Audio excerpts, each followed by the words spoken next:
यहाँ से एक कंक्लूजन निकल के आता है कि जिसके नीचे यानी कि हर में डिनोमिनेटर में 2 होगा या 5 होगा या फिर 2 5 का मल्टीपल होगा, उसको हम लोग टर्मिनेटिंग डेसिमल बोलेंगे। नमस्कार दोस्तों, ओशियन ज्ञान एकेडमी आप सभी का स्वागत करता है। तो आज हम लोग डेसिमल्स यानी कि दशमलव पढ़ेंगे। सबसे पहले हम लोग ये पढ़ेंगे कि वो कितने प्रकार का होता है और उसके बाद हम लोग एग्जाम्पल के द्वारा इसको समझेंगे। ठीक है, तो आइए स्टार्ट करते हैं। तो देखिए, डेसिमल सबसे पहले कितने प्रकार का होता है? 2 प्रकार का होता है, टर्मिनेटिंग डेसिमल यानी कि शांत दशमलव और नॉन टर्मिनेटिंग डेसिमल यानी कि अशांत दशमलव। अब देखिए, इसका टर्मिनेटिंग डेसिमल किसको बोलते हैं? जो कि भाग देने पे पूरा पूरा कट जाए। ठीक है, और नॉन टर्मिनेटिंग किसको बोलेंगे? जो कि भाग देने पे पूरा पूरा नहीं कटे।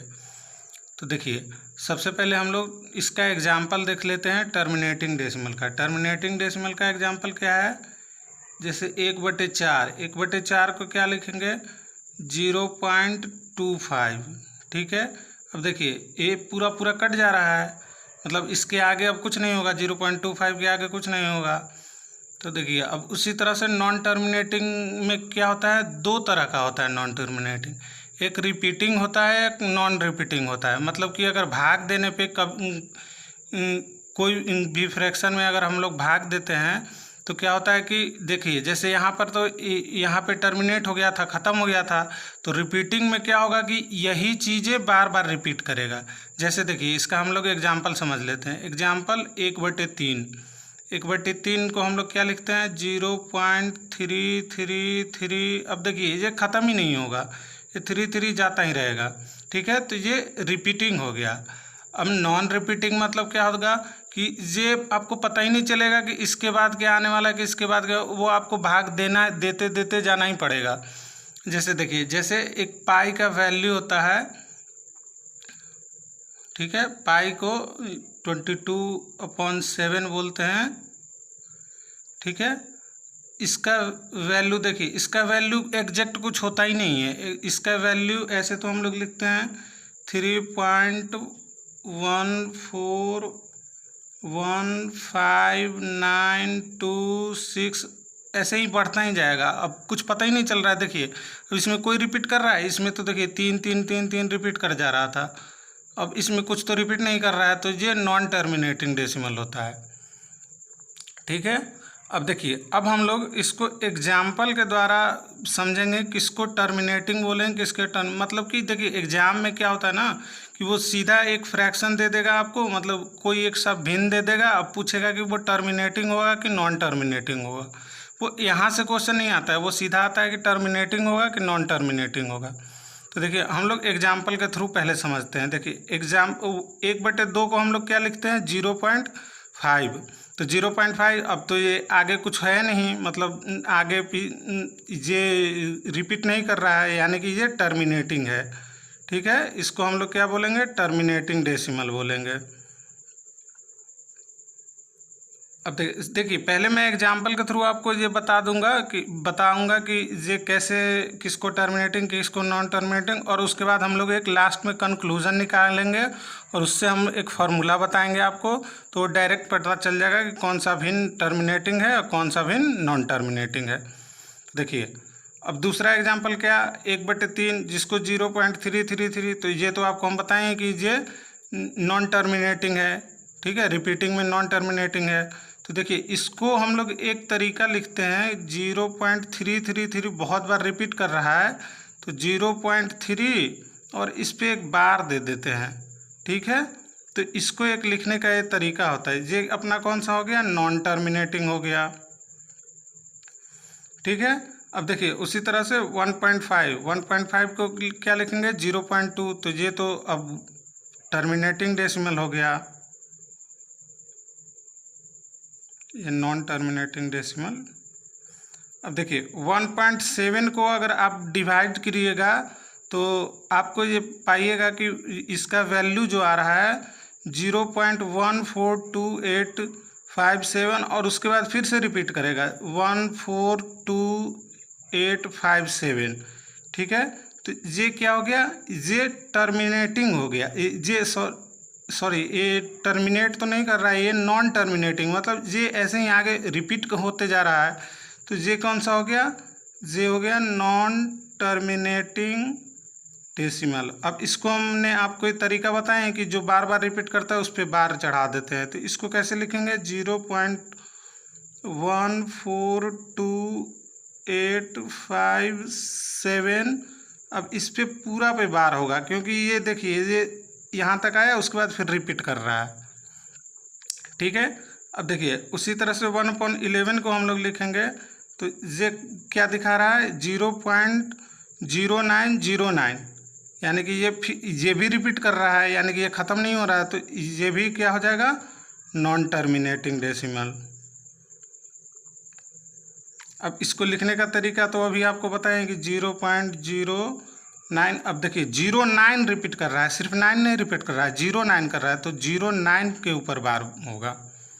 ठीक है, अब तो देखिए ये तो प्राइम नंबर का ऐसा था। अब देखिए प्राइम नंबर को कंबाइन करके बताएंगे। अब देखिए इसको आप या तो ये है ना 1/2, इसमें आप अगर 5 से गुना कर दीजिएगा तो ये 5/2 हो जाएगा। तो उसी तरह से ये सबसे बेसिक है, इसका मल्टीपल कुछ भी हो सकता है। तो अब देखिए अब 1.6 हो गया, यहाँ तो सिर्फ नीचे प्राइम नंबर वाला था। अब देखिए यहाँ पे प्राइम नंबर का मल्टीपल आएगा। तो देखिए 1/6 को क्या लिखेंगे, 1/2 × 3। तो इसको हम लोग अगर भाग देंगे 1/6 को डेसिमल में लिखेंगे तो आप पाएंगे कि 0.166 है। ठीक है, अब इसको हम लोग कैसे लिखेंगे, ये तो आपको बताएंगे कि 0.1, अब जो रिपीट कर रहा है उस पर बार कर देंगे। तो ये कौन सा हो गया, ये भी नॉन टर्मिनेटिंग हो गया, नॉन टर्मिनेटिंग डेसिमल। आप थोड़ा धैर्य बनाए रखिएगा, देखिएगा लास्ट में आपको एकदम इससे बहुत अच्छा कंक्लूजन निकलेगा। देखिए 1/10 को क्या लिखेंगे, 1/2 × 5, यानी कि 0.1, यानी कि ये तो अब पूरा पूरा कट गया है, तो ये कौन सा हो गया, टर्मिनेटिंग डेसिमल हो गया। उसी तरह से 1/15, यानी कि 1/3 × 5। अब देखिए इसको क्या डिवाइड कीजिएगा तो आपको यह आ जाएगा 0.6। देखिए इसको हम पहले इसलिए डिवाइड करके रखे हैं ताकि आपका समय बचे, अब बोर ना हो। तो इसको लिखिए, इसको हम लोग पहले क्या लिखेंगे, 0.06।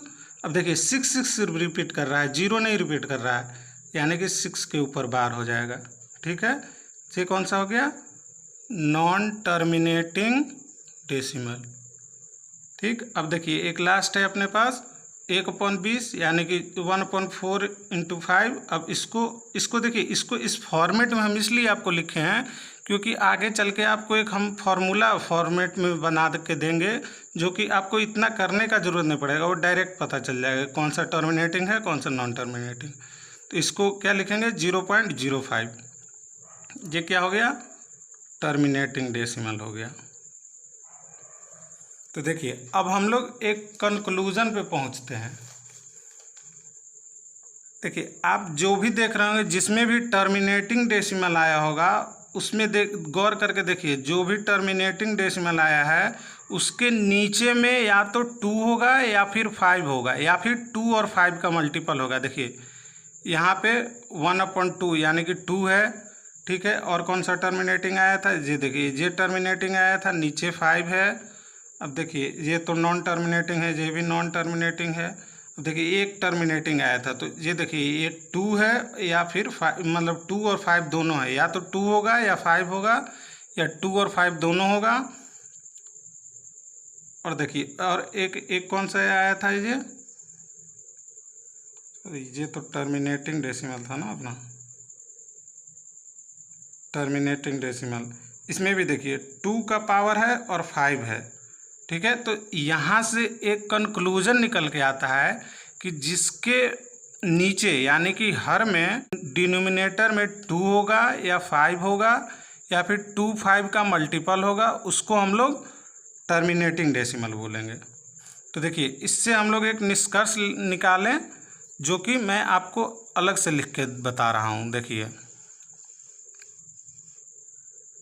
देखिए कंक्लूजन क्या आया, निष्कर्ष क्या आया कि अगर कोई भी फ्रैक्शन है जो कि p अपॉन क्यू के फॉर्म में है, तो p तो कुछ भी हो सकता है, लेकिन q जो है 2 का पावर n होना चाहिए, या फिर 2 का पावर 5 होना चाहिए, या फिर 2 का पावर n और 2 का पावर 5 का पावर m, यानी कि 2 और 5 के मल्टीपल में होगा तो वो टर्मिनेटिंग डेसिमल होगा, यानी कि शांत दशमलव होगा। ठीक है, अगर इसके अलावा कुछ भी होता है तो वो अशांत हो जाएगा। ठीक है, अब देखिए मैं आपको कुछ क्वेश्चन लिखा हूँ, इसको आप डायरेक्ट बताइए इस फॉर्मूला पे ला करके कि टर्मिनेटिंग है कि नॉन टर्मिनेटिंग है। देखिए अब हम लोग अपने फॉर्मूला पे पहले फिट करते हैं। तो देखिए 5/14 है, तो 5 को तो कुछ नहीं करना है अपने को, 5 को तो कुछ नहीं करना है। 14 को पहले हम लोग फैक्टर करेंगे, यानी कि गुणनखंड में लिखेंगे। तो 14 को क्या लिख सकते हैं, 2 × 7। ठीक है, अब देखिए अब यहाँ हमारे इसमें 2 तो आ रहा है लेकिन 7 भी आ रहा है, यानी कि हमारे फॉर्मूला में तो सिर्फ 2 और 5 है, या फिर 2 होना चाहिए या 5, या फिर 2 और 5 होना चाहिए। तो यहाँ 2 और 7 है, तो ये कौन सा हो जाएगा, नॉन टर्मिनेटिंग डेसिमल, यानी कि ये कौन सा हो जाएगा, अशांत हो जाएगा।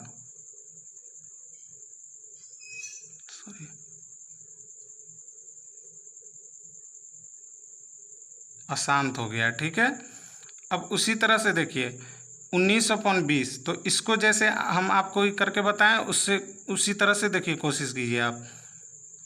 19 हो गया, 20 को क्या लिख सकते हैं, 4 × 5 लिखेंगे, तो 20 को 19 को तो 19 लिख दिया। अब 4 को क्या लिखेंगे, 2 का पावर 2 × 5। ठीक है, अब देखिए ये अपने फॉर्मेट में आ गया। देखिए यहाँ 2 का पावर n और 5 का पावर m के फॉर्मेट में आ गया, तो ये कौन सा हो गया, ये हो गया टर्मिनेटिंग डेसिमल, यानी कि शांत हो गया ये।